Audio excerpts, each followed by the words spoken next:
Hi guys, my name is Sixtus. They call me Rabbi Rabboni, the unshockable shocker, the untrackable tracker, and this is bread of life. This is the truth about tithes and tithe paying. What we actually know to be tithe is not what it really is. It's not the truth, it's not the gospel truth. Now, even in the Old Testament, tithes were meant to be paid not every year. Not every year. The first year, it should be eaten. The second year, it should be eaten. The third year, it should be given to the Levites, the priests, the foreigners, the widows, the orphans. Yes, because these people don't own property. They're not rich. They are with the noblest or the meek or the humble in the society. So your tithes at the end of each third year was meant to cater for the needs of these people. So that's it. So that's the law. That's what the law was all about. The law was all about the law was all about tithing to help these people at the end of the third year. Now, if you read Deuteronomy chapter 14 from verse 22 and read downwards, you understand how the Israelites or how the Israelites were asked to tithe. Now, they were not told to tithe alone, they were told how to tithe. Now, first of all, these Levites and the priests actually were those people Malachi 3 8 to 10. Malachi in chapter 3, verse 8 to 10. We are referring to bring ye all the tithes to the storehouse, so that there will be food in my house. So he was talking to the priests because the priests were robbing the people at that time. If you read Nehemiah chapter 10, verse 34, you find that a priest, after the tithe paying to the Levites had to take a tenth of the tithe and hand them over to the priest, who returned same to the storehouse. Now, if the tithe is 100, if the tithe is let's say the tithe is 100,000, the priest should take a tithe out of the tithe, a tenth out of the tenth. O2 no ziri, O2 no ziri, a tenth of the tenth. That means they should take 10,000. If the tithe was 10,000, they should take 1,000 and hand it over to the priests, who return it to the storehouse for their upkeep and everything. Yeah. Now, they were told how to tithe. Deuteronomy chapter 14, if you read down 22, read down and you see that they were asked to eat their tithes the first year, the second year. Why? That was how the Lord commanded them. That was how the Lord commanded them. Yes, you should eat your tithe and use it to buy anything that your body craves for. Food, alcohol, beer. Beer was mentioned there. Beer was mentioned there twice. Beer was mentioned there. Now, if the place the Lord has chosen for you to tithe is far, you are supposed to sell your produce. Now, don't forget, tithing was not meant for any other person. It was not meant for blacksmiths. It was not meant for goldsmiths. It was not meant for fishermen. It was not meant for carpenters. It was not meant for builders. It was meant for only farmers. Farmers. Nobody tithed with fish. No, you must tithe with either the produce of the land or the produce of your heads, your animals. Yeah, farmers, plants and animals. Is either you tithe with your produce from the farm or you tithe with your animals. So no other profession tithed except farmers. Except farmers. So if the place the Lord has chosen is far off, what will you do? You should sell your tithes, or you should sell your tithes and take the money. So you travel light with the money down there, and when you reach there, use it to buy what your body craves for. Meat, anything, beer. A second time, beer was mentioned. So that was how they were asked to tithe. Now, nobody asked you to tithe with money. See, there was money then. Some people say Abraham tithed to Melchizedek because there was no money. No, there was money because when Abraham's wife died, he bought a land. He bought a land with money and buried his wife there. Understand? So money was present then. So, but you were asked to only tithe only things from the farm, things from the land, things from either crops or animals. Now, if you read Nehemiah chapter 10, verse 29, you find that Just read all through. You find that there are curses, the Israelites placed curses on those who are going to keep the law, some parts of the law, and without keeping the entire law. Now the laws are plenty. The law is not only tithing. The law there are about 613. So if you keep one part of the law and you don't keep others, no, you are under a curse. For example, the law of Leviticus chapter 19, verse 27 to 20 and 28. Verse 27 say, you should not carve your beards. You should not touch. You should not carve your beards. You should leave your beards grow like the Taliban beards. Continue growing like that. You should not trim the corners of your face or your beard. You should not trim it. Now, verse 28 says you should not cut your body with any mark and anything. That's tattoo. Now, in this part of the world, or in this part of the society, we'll find that we keep 28. That's a tattoo. We don't draw tattoo. Tattoo is a sin for us. But we pay tithe. But we shave. We carve our beards. No. Now, the people place themselves under a curse. They said amen to it. Go read Nehemiah chapter 10, verse 29. They said amen to it. To anyone who doesn't keep all the laws. If you keep one, the laws are plenty. You're not supposed to eat anything that does not have fish, anything that does not have fin or scales. Catfish, snail, eju,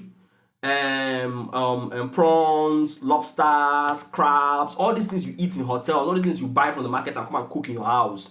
They don't have scales or fins. You're not supposed to eat them. You're not supposed to eat tolo, turkey. You're not supposed to eat pig. You're not supposed to eat the side of an animal, the hip of an animal. Yeah, why? Because that was where the angel hit Jacob when he wrestled with the angel. So that place was forbidden to be eaten. So, but if you do one of the law, which is tithe, and you don't do others, you are under a curse. Now, we can say that's Old Testament. Now, if you come to the New Testament, you find that St. Paul also made us understand this. In Galatians chapter 3, verse 1, he said, "Oh, you foolish Galatians, who has bewitched you?" Understand? If you read the whole of that chapter, you find that there are many curses placed on those who try to make things right by obeying the law. No, you can't make things right by obeying the law. Yes, Galatians chapter 2, verse 11, from verse 11, tells us how Paul accustomed or admonished Peter when Peter was trying to be hypocritical. Why? Because Peter was eating with the Gentile Christians and the uncircumcised Gentile Christians, and when his brothers, the Jews, came, he now started, he wanted to stop eating and claimed, he wanted to just cover up. And Peter was like, no, since you have been teaching these people not to be under the law, why do you want to put them under the law by trying to be this hypocritical? Understand? So if you read that same Galatians chapter 2, if you read verse 11, start coming down, you find the story I'm talking about. Now, if you read verse 11, it's not verse 19. Read 17, read 19. All these passages now tell you that you cannot make things right by obeying the law. But does it mean that Christ has put us into sin? No, Christ didn't put nobody into sin by asking you not to obey the law. Now, Christ abolished the law. They said he came to fulfill and abolish. Yeah, he came to fulfill the law, but he broke the law. The fulfillment of the law he came to fulfill was himself, because he was a prophecy that came to be. He was a prophecy that came to be. He came to fulfill the law. He is the law. That was why during the transfiguration, Moses and Elijah appeared and he was in the middle. Moses representing the law, the Torah, Genesis, Exodus, Leviticus, Numbers, and Deuteronomy, the first 5 books of the Bible. Understand? And Elijah was there representing who? The prophets. So Christ came as the fulfillment of the law, but he abolished the law. Have you forgotten when his disciples were eating ears of corn, on the Sabbath? Have you forgotten when he healed people on the Sabbath? When he did many things on the Sabbath? No. Yeah, because he said the Sabbath was made for man, not man for the Sabbath. So you should not be under bondage because you are trying to keep the law. You should not be under bondage because you're trying to keep the law. So Galatians chapter 5 also, from verse 1 downwards, tells us how we are under a curse when we go under the law. And tithing is the law. For the Israelites, the law of the Jews. Understand? Now, if you talk about the Levites, you pay tithe to the Levites and all that. Some Nigerian men of God have claimed to be Levites. But let me shock you. No man of God, nobody in Nigeria, in Africa, can qualify to be a Levite. A Levite is the descendants of Levi. Levi is one of the children of Jacob or Israel. He is one of the children of Jacob or Israel. So I cannot claim to be a member of Donald Trump's family. I cannot claim to be a member of Bill Gates' family, maybe because I just want them to give me small money. I not claim to be one of his I came from his lineage and all that. No, I cannot claim to be Michael Jackson's family member. So you cannot claim to be a Jew. You cannot claim to be a Jew unless proven. You can't. No. So no Nigerian man, no black man was mentioned there. When Malachi said in 3:8 to 10, chapter 3:8 to 10, he said he was talking to the priests. The priests now are the descendants of who? Aaron. The descendants of Aaron. So no Nigerian, no Igbo man, no Hausa man, no Efik, Ibibio man, no Yoruba man qualifies to be a Levite. It's purely for those from that descendants, the genealogy, the lineage of Jacob, or Levite, the son of Jacob. So that's it. Now in the New Testament, some people have come to argue that tithing was allowed in the New Testament in Matthew 23 verse 23, when Christ was talking to religious leaders that you hypocrites, he called them hypocrites because the religion brings hypocrisy. These people put the people in danger. These religious leaders put the people in danger so that things will be soft for them and they will enjoy. I say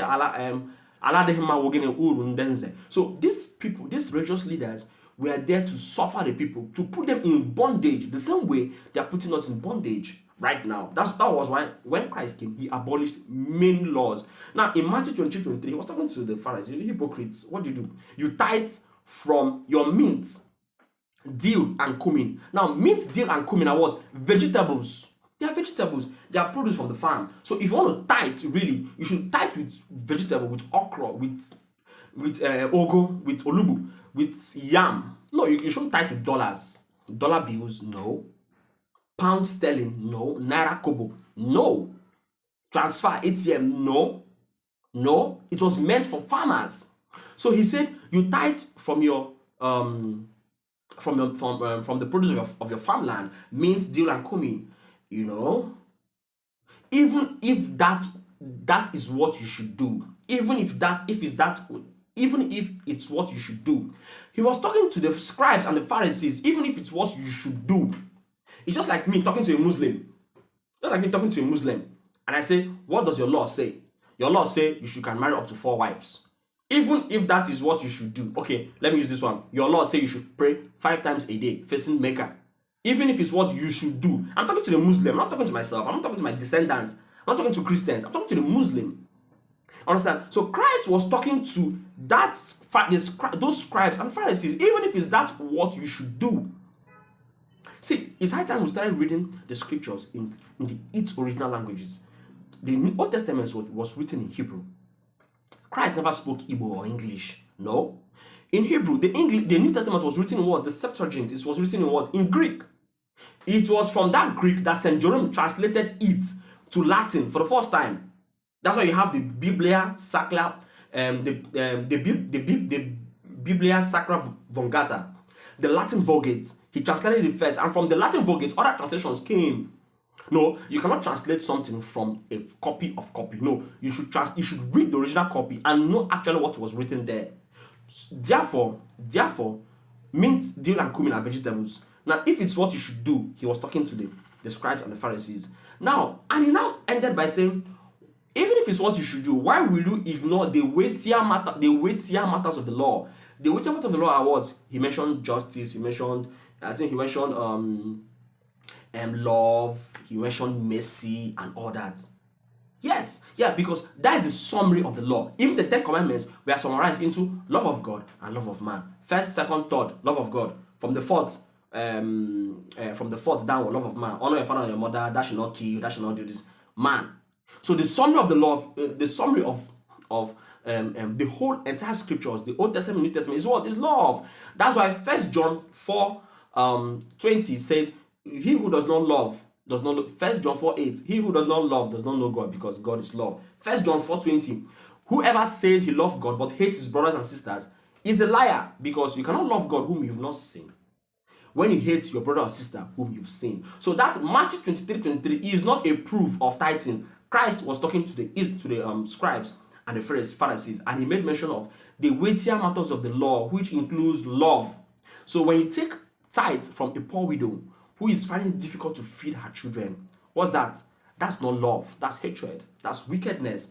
When you take money from a student who is even struggling to pay his school fees, his hostel fees, his house, his handout, and all that, what was that? What's that? You ask the students to bring money so that God will bless him, and you actually know that is wrong, because for a student to be blessed in school, the student needs to study, read your books. In the seminary, nobody taught us to pray to pass exams. No, we read and read and read. So you need to read your books to pass an exam. So when you tell a student to bring money so that the person will pass it, to bless his Bible, bless his akwụkwọ, bless his, no, you're trying to scam the person. That is not love. So Christ have said in that same Matthew 23:23 that the weightier matters of the law include love. Includes love. So that's it. So this is the summary of tithing. So if you're paying tithe, you are under a curse. You are under a curse. Yeah, that is why nothing is happening. Even the promises of tithes cannot be said to happen in Nigeria, because Malachi 3:8-10 says, and all nations will call you blessed. How many nations are calling us blessed? How many nations are calling us blessed? I will open the windows of heaven and pour blessings on. In our society today, do we look like people who heaven have opened its windows for? No. So that is, we are doing the wrong thing altogether. It's either we are serving the wrong God, or we are serving the right God in the wrong way. This is the summary of tithing. Thanks and God bless. Once again, Sixtus Korea, and this is Sixtus Bread of Life. Thanks and God bless. Bye-bye.